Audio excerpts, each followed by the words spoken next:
Game 6, I've had a good week of practice again.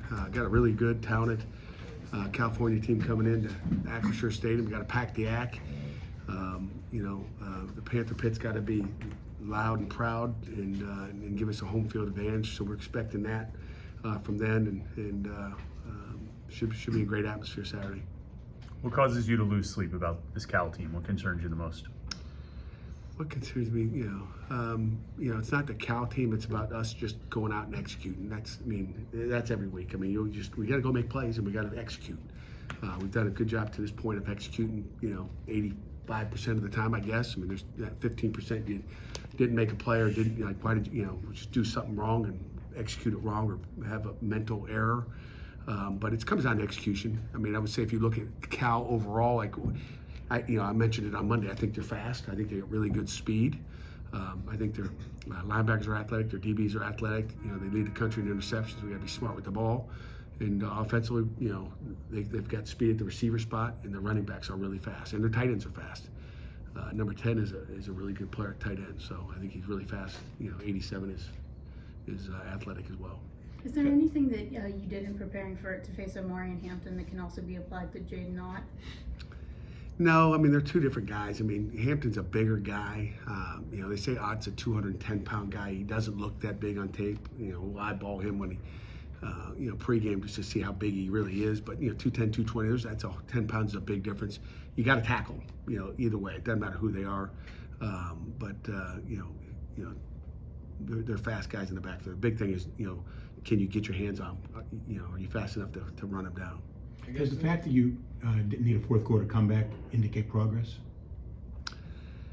Yeah, I think every week you hope to get better. You make your biggest improvement from week 1 to week 2, but you hope every week you get a little bit better, at different things, and you emphasize different stuff, But I think there's always progress. I think, and again, you want to win games as in many different ways as you can. You don't always want it to be the same. You want to win different games, different ways, so you guys know, hey, we can do that. Oh, it was, the nice thing is, you didn't come from behind to win it, but you were kind of in the fourth quarter, it's a game. It's tied up at halftime, 17-17, and so you found a different way that our guys just hung in there and made enough plays at the end to win the football game.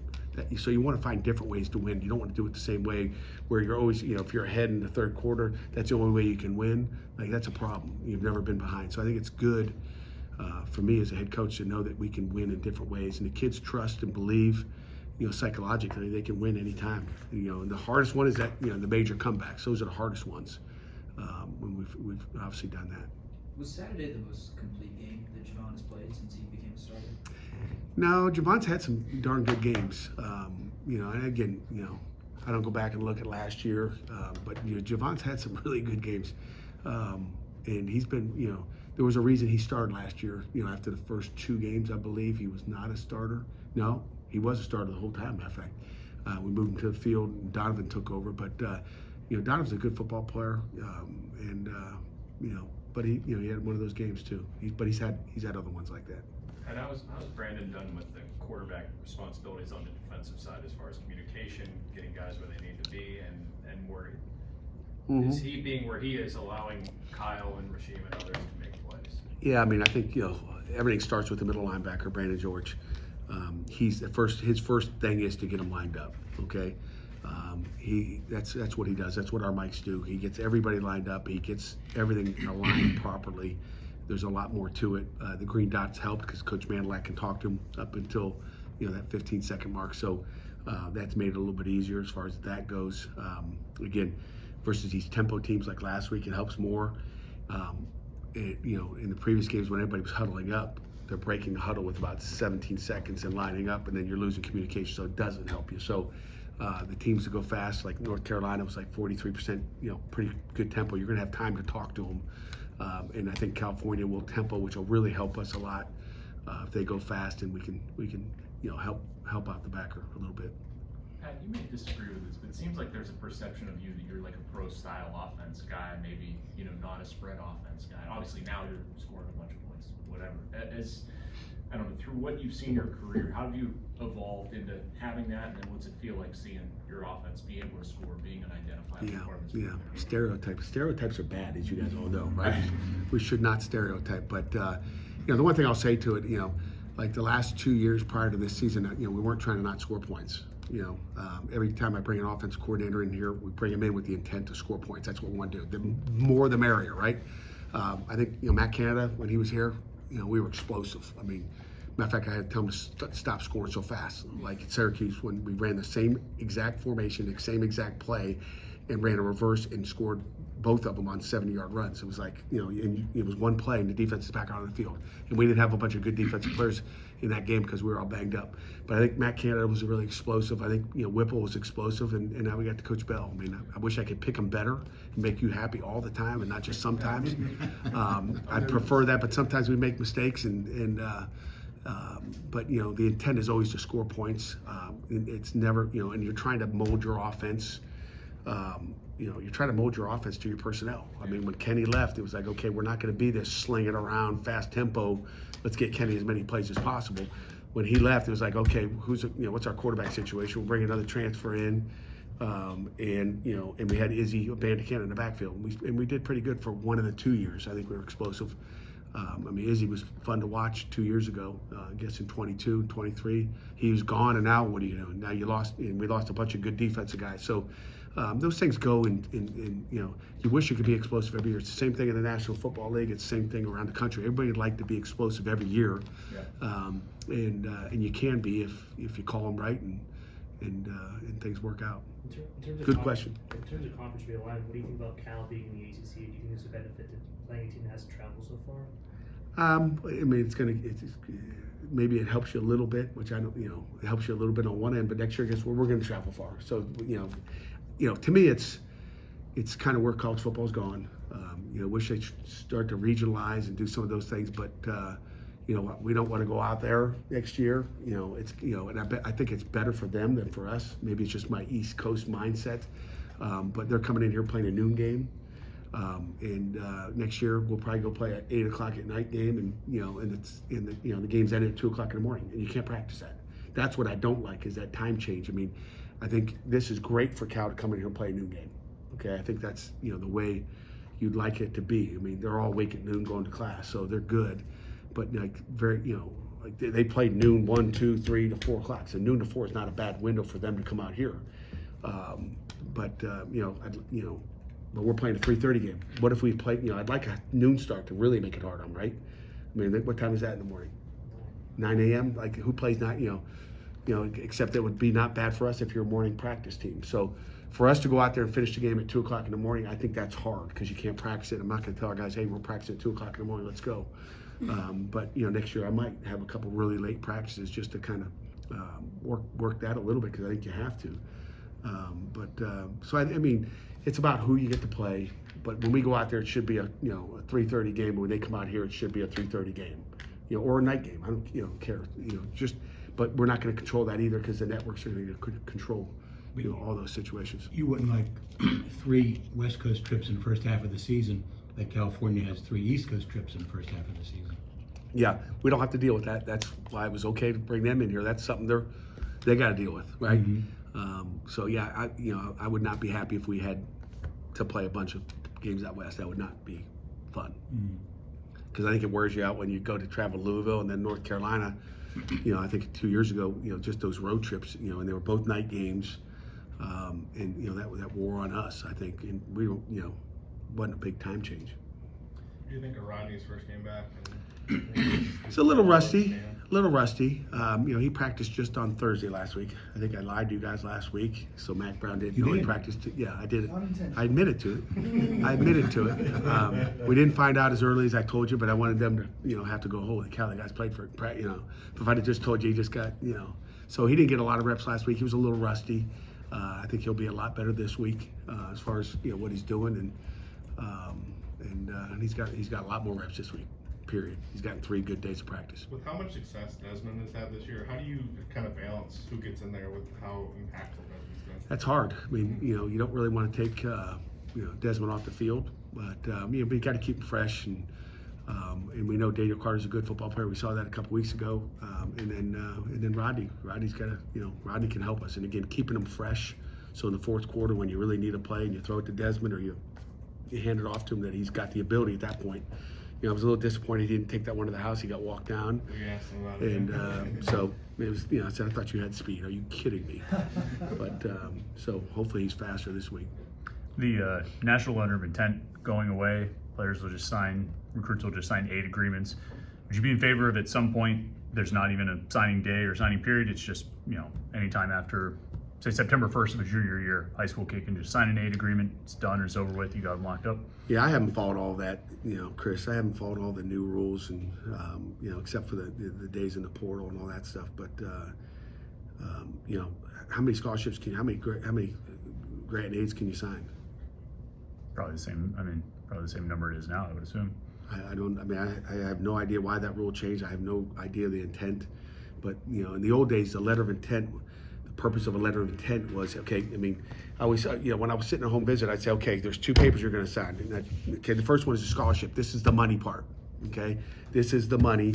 This says, hey, we're giving you this money. We're going to pay for your school, your room, board, books, tuition fees, all those things. Okay, sign that. You'd be a knucklehead to sign the national letter of intent without signing that. Does that make sense?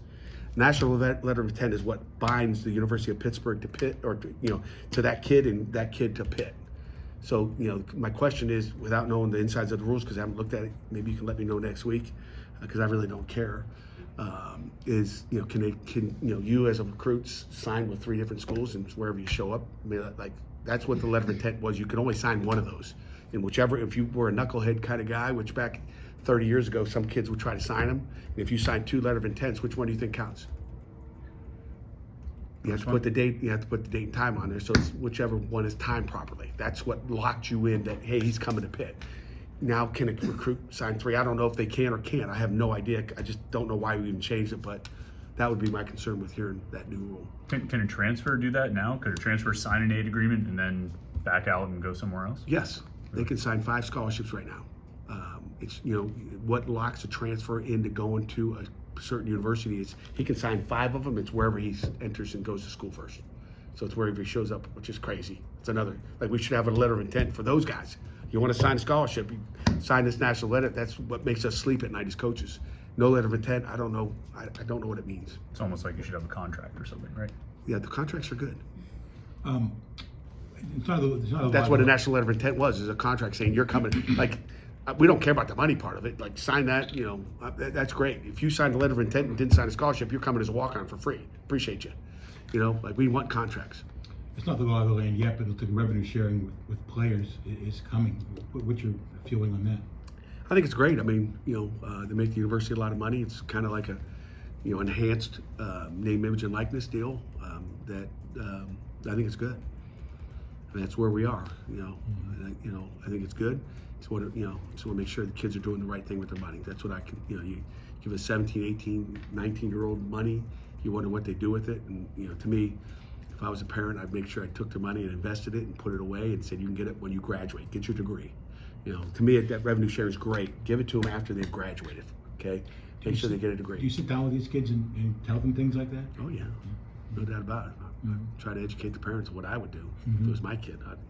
I don't want my kids walking around with all that money. What are they going to do? The NFL, some will do a good job, and most of them won't. Right. Just like in the NFL, you guys heard of the guys in the NFL that make all that money and they're broke. Right. What did you do with all your money? Mm-hmm. That's an adult. That's a 25-year-old. How about what's a 17, 18-year-old going to do? the NFL has those, rookie symposium or whatever. They try and teach the kids about how to. Do you feel like that should be like something like a school like Pitt does? Do you think it should be an NCAA program of education of how to manage these? Yeah, things? we do that. We've got the largest life skills program in the country, and we benefit from that. So our kids, we hope, and again, you can, you know how it is telling your kids stuff sometimes. They listen sometimes, and sometimes they just want to go do what they want to do. They want a new car, which is the worst investment, as we all know, that you can possibly make. Go buy a new house. I mean, some of these kids with this house, buy a house, okay? You got a tax write-off. I mean, those are all, you don't have to buy a big house, buy a small house, and then rent it out. Make some money too. Like there's some, but our life skills does a great job. With a team like Cal that intercepts the ball at a high clip, what does Eli need to do to continue to push the ball down the field but avoid those turnovers? Be smart with the football. I mean, good quarterback play helps, and you better be really smart with the ball. What was it like after the pick six at UNC? What did he learn from that? What was his sort of mindset after that? You know, I mean, I think, you know, what was his mindset? I didn't say, hey, how you feeling after that? Did that feel good to you? Did you do that on purpose? You know, I think, you know, no one's happy when they do that, but the mindset would be what happened the rest of the time after that. And I would say he fared pretty good. He was ACC Player of the Week and got all these awards. So, you know, you have to rebound from those things. It's just like life. I mean, you know, you're not, every day is not going to be a good day. You know, you're just going to quit, you know, and just go, oh, I had a bad morning today. You know, I'm not going to work the rest of the day. No, that tells you that they know how to deal with adversity. We try to teach them as well, you know, talking about life skills and education about dealing with adversity and also dealing with success. And, you know, those two things go hand in hand, and dealing with success is really harder than dealing with adversity, in my opinion, you know. So, you know, we've had success too, we got to deal with it, and you got to, you know, kind of put the blinders on, not listen to what everybody's saying on the outside is saying. When we talk about the rat poisoning, you got to avoid the rat poisoning when you're having success. Was there any difference, I mean, I know it's a new week, but was there any difference that you saw with him in practice this week after what was arguably his biggest mistake of the year so far? No, not at all. I mean, it's only a mistake, Amanda, is when it cost you the win. But after the game, he's happy as can be. I haven't seen any difference. In fact, he's probably, I think he gets better every week. But like, you know, it would maybe sit with you a little bit if it, you know, if we got beat by 4 points and it was that six, you know, that pick six that hurt you. But like, you know, again, we're all gonna help Eli. Defense, we're gonna get some fourth down stops, and we'll make it work. And then everybody's got to play better. But those things are gonna happen. I mean, you know, he's been really good with the ball, and we got to continue to be, you know, +4 in the turnover ratio. That's where we are. I know that stat. I'm not big into stats, but +4 is good. Keep that up. Keep getting them on defense. Keep protecting the football on offense, and those are going to happen. Between you guys, volleyball, both the soccer teams, Pitt's had a lot of success this fall in terms of a lot of sports. What does it mean to be part of an athletics department that's had that kind of success? You know, it's great. I mean, I'm kind of worried about what's happening over here in the Durats, but you know, happy for Dan Fisher and all the successes we're having on that other, you know, on the other side of the river, I guess. It's awesome. It's great for the athletic department, and I'm happy.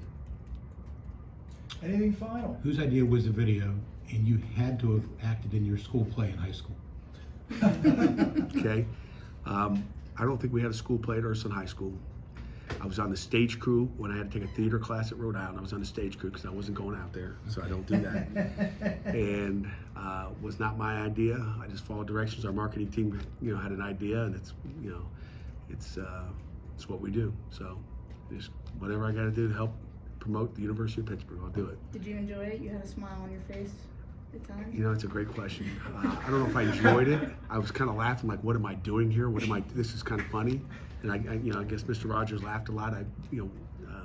So you know, he smiled a lot, I guess. I don't know, but maybe I did a good job by accident because I don't like to smile. Did you ever meet him? No. Have you? No. Anybody here? Okay. Ever meet him? Thank you all. I bet.